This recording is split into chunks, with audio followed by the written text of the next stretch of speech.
Students, welcome to the second lecture of differential equation for BSc second year। और इस second lecture में हम देखने जा रहे हैं एक और एग्जाम्पल्स जो हमने पिछले लेक्चर में पढ़ा था, पावर सीरीज मेथड, घात श्रेणी विधि, उसी के एक और एग्जाम्पल्स को हम पहले यहाँ देख लेते हैं। क्वेश्चन ऐसा रहेगा, घात श्रेणी विधि से हल कीजिए, solve by power series method. और एक इक्वेशन हमको दिया रहेगा, इसको हल करना है, सॉल्व करना है, दैट मीन्स हमें y की वैल्यू फाइंड करनी है। तो आंसर में सबसे पहला डायलॉग दिया गया समीकरण है, द गिवन इक्वेशन इज, जो इक्वेशन है उसको लिख लेंगे, दिस इज इक्वेशन नंबर 1। अब घात श्रेणी विधि से हम क्या मानते हैं, माना y equal to summation n equal to 0 to infinity n x to the power n, that means ये इसको दे देंगे इक्वेशन नंबर 2। यही जो y है जो हमने माना है, यही क्या है, समीकरण 1 का हल है, इस इक्वेशन का हल है, इसको हमने सॉल्यूशन मान लिया है। अब किसकी किसकी जरूरत है इस इक्वेशन में, हमें हमारे पास हमने y तो मान लिया है और हमें d2y/dx² की वैल्यू चाहिए। तब हम क्या करेंगे, पहले dy/dx फाइंड करेंगे। जब भी dy/dx फाइंड करेंगे, ये जो n इक्वल टू 0 से क्या हो जाएगा, n equal to 1 to infinity हो जाएगा, और इसका डिफरेंशिएशन क्या हो जाएगा, n an x to the power n-1, equation number 3। वह d2y/dx², तो n इक्वल टू 1 की जगह हो जाएगा n equal to 2 to infinity, और ये हो जाएगा n-1 सामने आएगा तो n-1 an x to the power n-2, this is equation number 4। अब समीकरण 1 2 3 4 से, मतलब समीकरण 1 में मान रखने पर, तो समीकरण 1 में मान रखेंगे तो पहले है ये d2y/dx², तो इस वैल्यू को एज इट इज लिख देंगे, प्लस और क्या है x इंटू वाई, तो x और y की वैल्यू यहां से, इसको हम एज इट इज रख देंगे। अब उसके बाद ये वैल्यू तो वैसा ही है, सेम टू सेम, x जो है इसमें मल्टीप्लाई हो जाएगा, तो ये हो जाएगा x to the power n+1। अब क्या करेंगे हम लोग, चूंकि यहां पर देखेंगे x की डिग्री है n-2 और यहां पर x की डिग्री है n+1, तो हमारा उद्देश्य क्या रहेगा, ये जो पहले वाला टर्म है उसमें हम क्या करेंगे, n के जगह पर n+3 रखेंगे। तो n के जगह पर n+3 रखेंगे तो जो डिग्री है वो 3 माइनस n के जगह n+3 रखने से ये क्या हो जाएगा, n+1 आ जाएगा, मतलब दोनों की डिग्री क्या हो जाएगी, सेम हो जाएगी। तो हमारा काम क्या रहेगा कि जो कम डिग्री है, दैट मीन्स n-2, उस कम डिग्री को, उस स्मॉलर डिग्री को greater degree, that mean n+1 में चेंज करेंगे। तो कम डिग्री वाले को ज्यादा डिग्री वाले में चेंज करेंगे। तो n-2 है यहाँ पर डिग्री, तो n-2, ये जो n-2 है, इसलिए n के जगह पर n+3 पुट कर देंगे। तो यहाँ पर हमने क्या कर दिया है, प्रथम पद में n इक्वल टू n+3 रखने पर, फर्स्ट टर्म में, तो जब n के जगह पर n+3 रखेंगे, n+3 जहां जहां n है वहां n+3 रखेंगे। तो जब इधर n+3 रख रहे हैं n के जगह में, तो यहां पर जो n था उसमें 3 कम करना पड़ेगा। तो यहां n के जगह क्या था, 2 था, तो 1 कम करेंगे, 3 कम करेंगे तो ये हो जाएगा -1, और ये वैसा ही हो जाएगा। अब ये 3, ये हो जाएगा n+2, ये हो जाएगा n+1 n+1। अब देखेंगे समेशन को कॉमन लेना है, लेकिन यहां पर n इक्वल टू -1 है और यहां n इक्वल टू 0 है, तो अभी कॉमन नहीं ले सकते। अभी क्या करेंगे, n इक्वल टू, दोनों को ही समेशन n इक्वल टू 0 करेंगे। तो पहले क्या करते हैं, जो -1 है, n इक्वल टू -1 के बाद क्या आएगा, n इक्वल टू 0 आएगा, तो पहले n इक्वल टू -1 को इसमें रख देते हैं। तो a n के जगह -1, तो a ये -1+3, यहाँ पर भी -1, ये -1 n के जगह पर। अब -1 रख चुके हैं, अब इसके बाद क्या आता है, 0 आता है। तो 0 के बाद जो इंफिनिटी है, 0 से इंफिनिटी, उसको हमने क्या कर दिया है, समेशन के रूप में अलग कर दिया है। -1 की वैल्यू को हमने रखा और उसके बाद 0 से इंफिनिटी को अलग कर दिया, और ये वैल्यू जो है ये वैसे ही आ जाएगा। इसको सॉल्व करेंगे, ये आ जाएगा। अब देखो इसमें समेशन जो है वो दोनों में सेम हो चुका है, और डिग्री तो पहले ही हम सेम कर चुके हैं, तो ये इसको कॉमन ले लेंगे, इक्वल टू 0। अब गुणांकों की तुलना करने पर, x के जो गुणांक है उसकी तुलना करेंगे, तो इधर इक्वल में राइट हैंड साइड में 0 है, मतलब ये वाला टर्म भी 0 होगा, ये 0 हो जाएगा, और ये जो टर्म है वो भी क्या हो जाएगा, 0 हो जाएगा। यहां से हमें मिलेगा a2 इक्वल टू 0, और यहां से n+3 की वैल्यू मिल जाएगी ये, दिस इज इक्वेशन नंबर 5। अब n इक्वल टू 0 रखते हैं यहाँ पर, ये हमारे पास एक जनरल फार्मूला आ गया, हमारे पास रिकरेंस फार्मूला आ गया। अब n इक्वल टू 0 रखेंगे तो a3 मिलेगा, यहाँ रख देंगे 0 तो हमको मिल जाएगा ये वैल्यू मिल जाएगी। अब n इक्वल टू 1 रखेंगे इसी इक्वेशन में, n इक्वल टू 1 रखेंगे तो a4 इक्वल टू ये हो जाएगा माइनस a1 अपॉन ये आ जाएगा, लेकिन a1 की हाँ ये आ गया, ठीक है।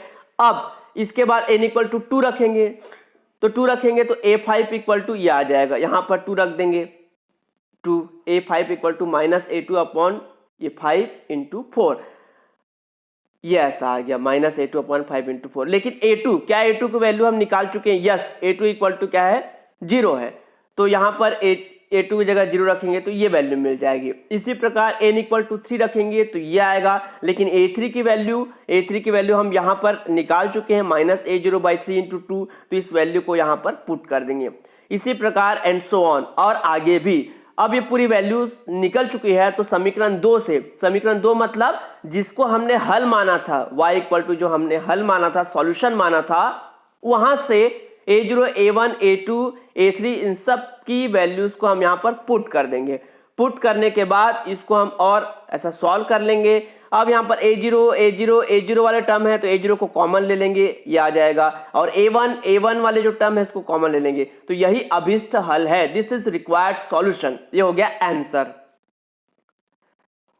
अब एक, अभी तो हमने घात श्रेणी देखा, पावर सीरीज। अब एक होता है फ्रोबेनियस सीरीज, फ्रोबेनियस श्रेणी। ये क्या होता है, एक श्रेणी जो है उस summation n equal to 0 to infinity n x to the power rho plus n, उसमें x to the power n बस होता था पावर सीरीज में, इसमें x to the power rho plus n है, और जहां a0 जो है नॉट इक्वल है 0 के, तो इस सीरीज को हम फ्रोबेनियस सीरीज कहते हैं। और रो क्या है, कोई रियल नंबर या कॉम्प्लेक्स नंबर है, वास्तविक या सम्मिश्र संख्या है, तो इसी को हम फ्रोबेनियस सीरीज कहते हैं। तो ऐसे नोट करके लिख लेंगे y इक्वल टू, जैसे हमने ये फ्रोबेनियस सीरीज लिया। अब जब dy बाई dx निकालते हैं तो ये रो प्लस n सामने आ जाएगा, तो an rho plus n x to the power rho plus n minus 1। अब यहाँ पर स्मरण रहे, यहाँ पर ये स्मरण रहे कि जब dy बाई dx निकालते हैं तो यहाँ समेशन में ये चेंज नहीं होगा। घात श्रेणी विधि में क्या होता था, एक बार डिफरेंशिएशन करने पर n equal to 1 to infinity हो जाता था, लेकिन फ्रोबेनियस सीरीज में n equal to 0 to infinity ही रहेगा। जब d2y बाई dx स्क्वायर निकालेंगे यहाँ पर तो ये सामने आ जाएगा rho plus n minus 1 x to the power rho plus n minus 2, लेकिन यहाँ पर भी समेशन जो है 0 टू इंफिनिटी रहेगा। मतलब हम डिफरेंशिएशन करते जाएंगे तो समेशन में कोई भी इफेक्ट नहीं होगा। अब ये क्यों नहीं होता है, ये आप लोगों के लिए होमवर्क है। क्या होमवर्क है, इसमें आप इसको पहले एक्सपांड कर लेना, एक्सपांड करने के बाद इसका dy बाई dx फाइंड कर लेना और उसको समेशन फॉर्म में लिखना और चेक करना क्या समेशन चेंज होता है या नहीं। अब फ्रोबेनियस विधि से किसी इक्वेशन को कैसे सॉल्व करेंगे, सबसे पहला जो मेथड देख लेते हैं कि माना y equal to summation n equal to 0 to infinity n x to the power rho plus n, इसको हम मान लेंगे कि ये दिए गए अवकल समीकरण का हल है, ये ऐसा हमने मान लिया।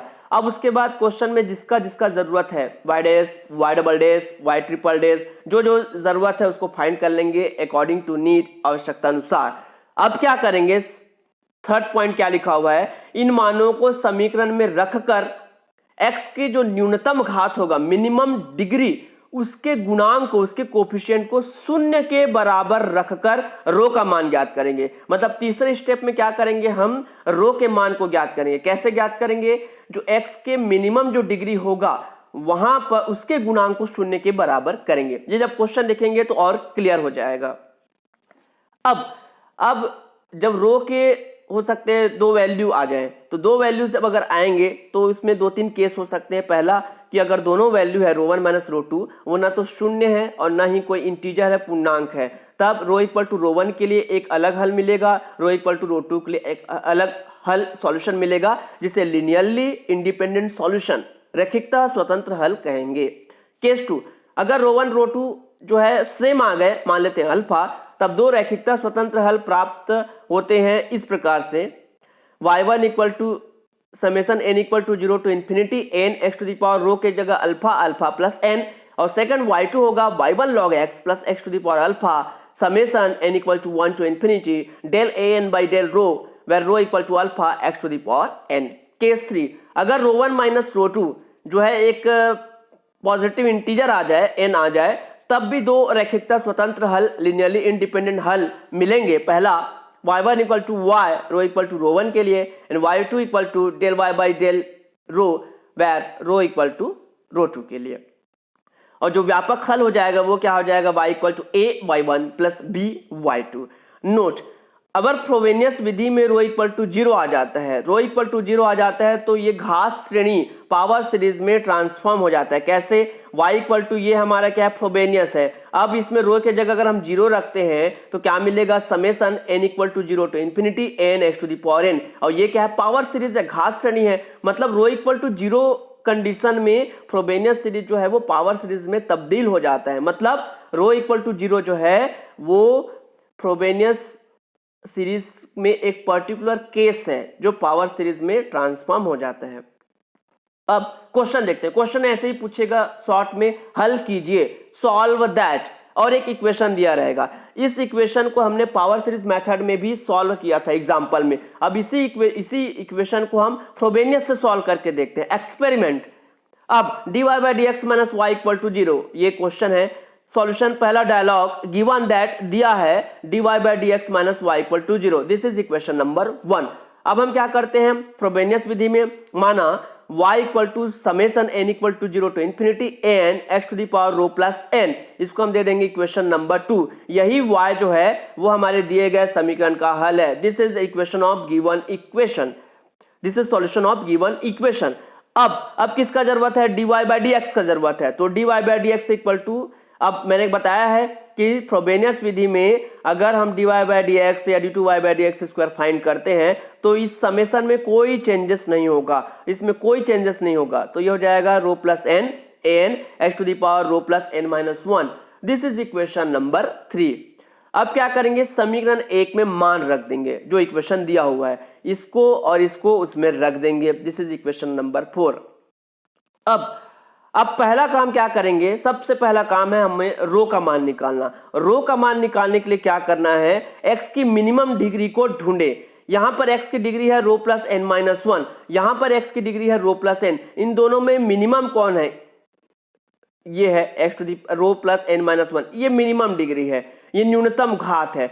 तो क्या करेंगे, इस पहले पद में फर्स्ट टर्म में n इक्वल टू 0 रखेंगे मन में, n इक्वल टू 0 रखेंगे मन में आप, और 0 रखने पर क्या मिलेगा, x to the power rho minus 1, x to the power rho minus 1, उसके गुणांक को मतलब इसको शून्य के बराबर रखने पर, मेरा मतलब समझे आप, सबसे पहले मिनिमम डिग्री ढूंढेंगे, ये है मिनिमम डिग्री, वहां n इक्वल टू 0 रखेंगे मन में रखेंगे n इक्वल टू 0, तो क्या मिलेगा, x to the power rho minus 1, उसके गुणांक को शून्य के बराबर रख देंगे, मतलब इसके गुणांक को, मतलब ये, तो यहां रखेंगे, क्या रखेंगे, n के जगह 0 रखेंगे तो ये जाएगा रो प्लस 0, दैट मींस रो, यहां n इक्वल टू 0 रखेंगे तो क्या मिलेगा, a0। अब इसको किसके इक्वल रखना है, 0 के, तो यहां से रो की वैल्यू क्या मिल गई, 0 मिल गई, तो रो की वैल्यू 0 मिल गई, ये हमारा काम हुआ। अब इसके बाद समीकरण 4 से, इक्वेशन नंबर 4 में ये जो वैल्यू है, अब रो की वैल्यू निकल चुकी है। अब क्या करेंगे, हमको दोनों डिग्री को सेम करना है, तो क्या करेंगे, ये जो कम डिग्री है, स्मॉलर डिग्री है, उसको ग्रेटर डिग्री में चेंज करेंगे, रो प्लस n माइनस 1 को रो प्लस n में चेंज करेंगे, ताकि जब दोनों डिग्री समान आ जाए, सेम आ जाए, तब हम कॉमन ले सके। तो यहां पर क्या करेंगे, n के जगह n प्लस 1 रख देंगे। तो प्रथम पद में n equal to n plus 1 रखने पर put n equal to n plus 1 in the first term, तो यहां पर रखते जाएंगे, रो प्लस n के जगह n प्लस 1, n के जगह पर n प्लस 1, और यहां पर n प्लस 1 रखेंगे तो रो प्लस n आ जाएगा, और ये तो वैसा ही आ जाएगा। अब दोनों से समेसन बाहर और x to the power rho plus n बाहर, और ये आ जाएगा ऐसा। अब क्या करेंगे, गुणांकों की तुलना करने पर या केवल तुलना करने पर, तो जब तुलना करेंगे तो कोफिशिएंट इक्वल हो जाएगा 0 के, and we will get an plus 1 equal to an upon rho plus n plus 1। अब क्या करेंगे, क्योंकि हमारे पास रो की वैल्यू 0 आ चुकी है, तो इसको और इजी करने के लिए रो के जगह पर 0 पुट कर देंगे, तो ये ऐसा हमको यहां से मिल जाएगा। अब हम क्या करते हैं, usually n equal to 0 put करेंगे, तो n इक्वल टू 0 रखेंगे तो a1 की वैल्यू क्या मिल जाएगी, a0 by 1, that means a0। n equal to 1 put करेंगे तो a2 मिलेगा, ये a1 बाई 2, a1 की वैल्यू हमने फाइंड कर चुकी है, तो ये a0 by 2, that means a0 by factorial 2। n equal to 2 put करेंगे यहाँ पर, तो a2/3 और a2 की वैल्यू ये यहाँ पर आ चुका है, तो ये 3 इंटू फैक्टोरियल 2 दैट मीन्स a0/फैक्टोरियल 3 एंड डैश डैश डैश और आगे भी एंड सो ऑन। हम इस सभी वैल्यू को समीकरण 2 में रख देंगे जिसको हमने हल माना था, ये वाली वैल्यू। अब चूंकि रो की वैल्यू हमने 0 फाइंड कर चुकी है तो यहाँ पर रो इक्वल टू 0 रख देंगे सिंस, तो ये हो जाएगा, ऐसा आ जाएगा। इसको एक्सपांड कर दिए, एक्सपांड करने के बाद जो जो वैल्यू हमने फाइंड किया है उसको यहाँ पर पुट करते जाएं। a1 की वैल्यू a0 यहाँ पुट कर दिए, a2 की वैल्यू ये यहाँ पुट कर दिए, ये ऐसा आ गया। a0 सब में कॉमन ले लिए, ये 1 plus x square by factorial 2 and up to so on, इसकी value a0 e⁻x, this is the answer. तो ये फ्रोबेनियस विधि से हमने इसको सॉल्व किया। एक और क्वेश्चन देखते हैं, रैखिक अवकल समीकरण का श्रेणी हल ज्ञात कीजिए या इक्वेशन को हल कीजिए, सॉल्व कीजिए। तो सबसे पहले तो दिया गया समीकरण है उसको लिख लेंगे, दिस इज इक्वेशन नंबर 1। अब हम फ्रोबेनियस विधि से क्या करेंगे कि माना y equal to summation n equal to 0 to infinity n x to the power rho plus n, इस इक्वेशन नंबर 2 लिख देंगे। यही जो y है दिए गए समीकरण का हल है, this y is solution of given equation. अब किसका किसका जरूरत है, y डैश चाहिए और y डबल डैश चाहिए, तो यहां से y डैश फाइंड करेंगे। फिर से यहां पर मैं एक बार पुनः याद दिला दूं कि जब हम y dash y double dash निकालेंगे फ्रोबेनियस मेथड में इस समेशन में कोई चेंजेस नहीं होगा, तो इसमें वैसा ही है। और इसको y डैश हमने फाइंड किया, फिर y डबल डैश फाइंड कर दिया। अब समीकरण 1 में मान रखने पर इस इक्वेशन में इन सभी वैल्यूज को रख दिए, तो ये 4x और ये y double dash plus 2 y dash की वैल्यू को रख दिए, प्लस y की वैल्यू रख दिए इक्वल टू 0। अब ये x जो है इसके साथ मल्टीप्लाई होके ये 1 डिग्री बढ़ जाएगा, दैट मीन्स ये -1 हो जाएगा। 4 को हमने अंदर लिख दिया, ये 2 भी अंदर लिख दिया हमने, ये वैसा ही और ये वैसा ही। अब इसमें डिग्री में रो प्लस n माइनस 1 है, यहाँ भी रो प्लस n माइनस 1 है, तो दोनों को एक साथ लिख देंगे, यहाँ पर इन दोनों को एक साथ लिख दिए और ये वाली वैल्यू वैसी। अब ये वैल्यू आ चुकी है, इक्वेशन नंबर 5। अब हमारा पहला काम क्या रहता है, हमें रो की वैल्यू फाइंड करनी। रो की वैल्यू फाइंड करने के लिए क्या करेंगे, x की मिनिमम डिग्री को ढूंढेंगे। यहां पर x की डिग्री है रो प्लस n माइनस 1 और यहां पर डिग्री है रो प्लस n, मिनिमम कौन है दोनों में, ये वाला मिनिमम है। तब अब क्या करेंगे, प्रथम पद में फर्स्ट टर्म में n इक्वल टू 0 रखकर, n इक्वल टू 0 रखेंगे तो क्या मिलेगा, x to the power rho minus 1, उसके गुणांक को 0 के बराबर रखेंगे, उसके कोफिशिएंट को। तो चलो यहां पर n इक्वल टू 0 रखते हैं, 2a0, यहां पर भी 0, यहां पर भी 0 और ये गुणांक किसके इक्वल हो गया, 0 के इक्वल हो गया, ये ऐसा आ गया। अब यहां पर हमको रो की वैल्यू फाइंड करना है, तो 2 और a0 उधर चले जाएगा, ये हमको रो की 2 वैल्यू मिले जाएगी, रो इक्वल टू 0 और रो इक्वल टू 1/2। अब समीकरण 5 से, समीकरण 5 में अब चूंकि हमको रो की वैल्यू मिल चुकी है, अब हमारा दूसरा काम क्या रहता है, जो स्मॉलर डिग्री है उसको ग्रेटर डिग्री में चेंज करना। ये रो प्लस n माइनस 1 को रो प्लस n में चेंज करेंगे, तो इसमें चेंज करने के लिए क्या करेंगे, यहां पर n equal to n plus 1 रख देंगे फर्स्ट टर्म में। तो प्रथम पद में n equal to n plus 1 रखने पर, तो चलिए यहां पर 2 an के जगह n प्लस 1, यहां पर भी n के जगह n प्लस 1, जहां जहां n है वहां वहां n प्लस 1 पुट कर देंगे, यहां पर भी n प्लस 1 रखेंगे तो ऐसा आ जाएगा, और ये तो एज इट इज लिख देंगे। अब देखिए दोनों की डिग्री सेम हो चुकी है, समेशन सेम है, समेशन बाहर, ये वैल्यू अंदर और x to the power rho plus n common ले लेंगे। अब क्या करेंगे, गुणांकों की तुलना करने पर या केवल तुलना करने पर, तुलना करेंगे तो ये पूरी वैल्यू 0 हो जाएगी, क्योंकि राइट हैंड साइड जब 0 है तो लेफ्ट हैंड साइड भी 0 होगा, ये पूरी वैल्यू 0 और हम an प्लस 1 की वैल्यू यहां से फाइंड कर लिए। This is equation number 6। अब हमारे पास रो के 2 वैल्यूज मिले थे, ठीक है, तो आप दोनों के लिए अलग अलग फाइंड करेंगे। केस 1 रो इक्वल टू 0 के लिए, तो अभी जो हमने an प्लस 1 लाया यहां पर, उसमें रो इक्वल टू 0 पुट कर देंगे, पुट करने से ये और इजी हो जाएगा ऐसा। अब n इक्वल टू 0 रखते हैं, n इक्वल टू 0 तो a1 की वैल्यू मिल जाएगी, यहां पर n के जगह 0 रख देंगे तो ये ऐसा आ जाएगा, तो that means minus a0/2, we can write minus a0/2। अब n इक्वल टू 1 रखेंगे तो a2 मिलेगा, मतलब यहाँ से माइनस a1/a मिल जाएगा। अब a1 की वैल्यू हम यहाँ से फाइंड कर चुके हैं, तो इस a1 के जगह पर रख देंगे, तो minus minus plus a0 by ये वैल्यू तो है ही और ये वैल्यू आ जाएगी, इसको हम लिख सकते हैं फैक्टोरियल 4। अब n इक्वल टू 2 रखेंगे, तो 2 रखेंगे यहाँ पर, तो 2 + 1 3 और यहाँ माइनस a2 अपॉन ये आ जाएगा। अब इस a2 की वैल्यू हम यहाँ फाइंड कर चुके हैं, तो यहाँ रख देंगे, ये हो जाएगा factorial 6 and dash dash dash and so on, और आगे भी। अब समीकरण 2 जिसको हमने हल माना था उसको लिख दिए हैं। अब चूंकि रो की वैल्यू 0 है, तो यहाँ रो की वैल्यू 0 भी रख दिए, इसको एक्सपांड कर दिए। एक्सपांड करने के बाद अब a0 तो वैसा ही है, a1 की वैल्यू यहाँ से इसको रख देंगे, a2 की वैल्यू यहाँ से रख देंगे, और इस तरह से a0 कॉमन ले लेंगे, ये हमारा हल मिल जाएगा। इसको y1 नाम दे देंगे, इस केस 1 के लिए इसको y1, ये प्रथम रैखिकता स्वतंत्र है हल है, फर्स्ट लिनियरली इंडिपेंडेंट सॉल्यूशन है। अब दूसरे केस के लिए रो इक्वल टू 1/2 के लिए, तो फिर से समीकरण 6 से जो n+1 निकाले थे वहां रो के जगह 1/2 पुट कर देंगे, ये आ जाएगा। अब n इक्वल टू 0 रखेंगे, n इक्वल टू 0 तो a1 मिलेगा, ये यहां पर मिल जाएगा। Same process, n equal to 0, n equal to 1, n equal to 2 and so on, और आगे भी।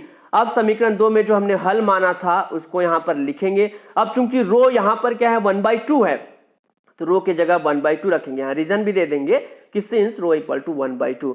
अब क्या करेंगे, इसको एक्सपांड कर दिए, a0 x to the power 1/2, a1 x to the power n की जगह 1 रखेंगे तो 3/2, 2 रखेंगे तो 5/2 एंड सो ऑन। अब a0 की वैल्यू तो वैसा ही है, a1 की वैल्यू यहाँ से रख दिए, a2 की वैल्यू ये रख दिए, ये ऐसा आ जाएगा। इसको हमने y2 नाम दे दिया, केस 2 के लिए y2 नाम और केस 1 के लिए y1। अब ये जो केस 1 में जो हल निकला था समीकरण 7 में, और अभी जो हल निकला है समीकरण, ये दोनों ही समीकरण 7 और समीकरण 8, ये दोनों ही दिए गए समीकरण के 2 लिनियरली इंडिपेंडेंट सॉल्यूशन हैं, 2 स्वतंत्र हल हैं। तो इस तरह से फ्रोबेनियस मेथड से हम किसी डिफरेंशियल इक्वेशन का सॉल्यूशन फाइंड करते हैं। तो आज के लेक्चर में इतना ही, बाकी नेक्स्ट क्लास में।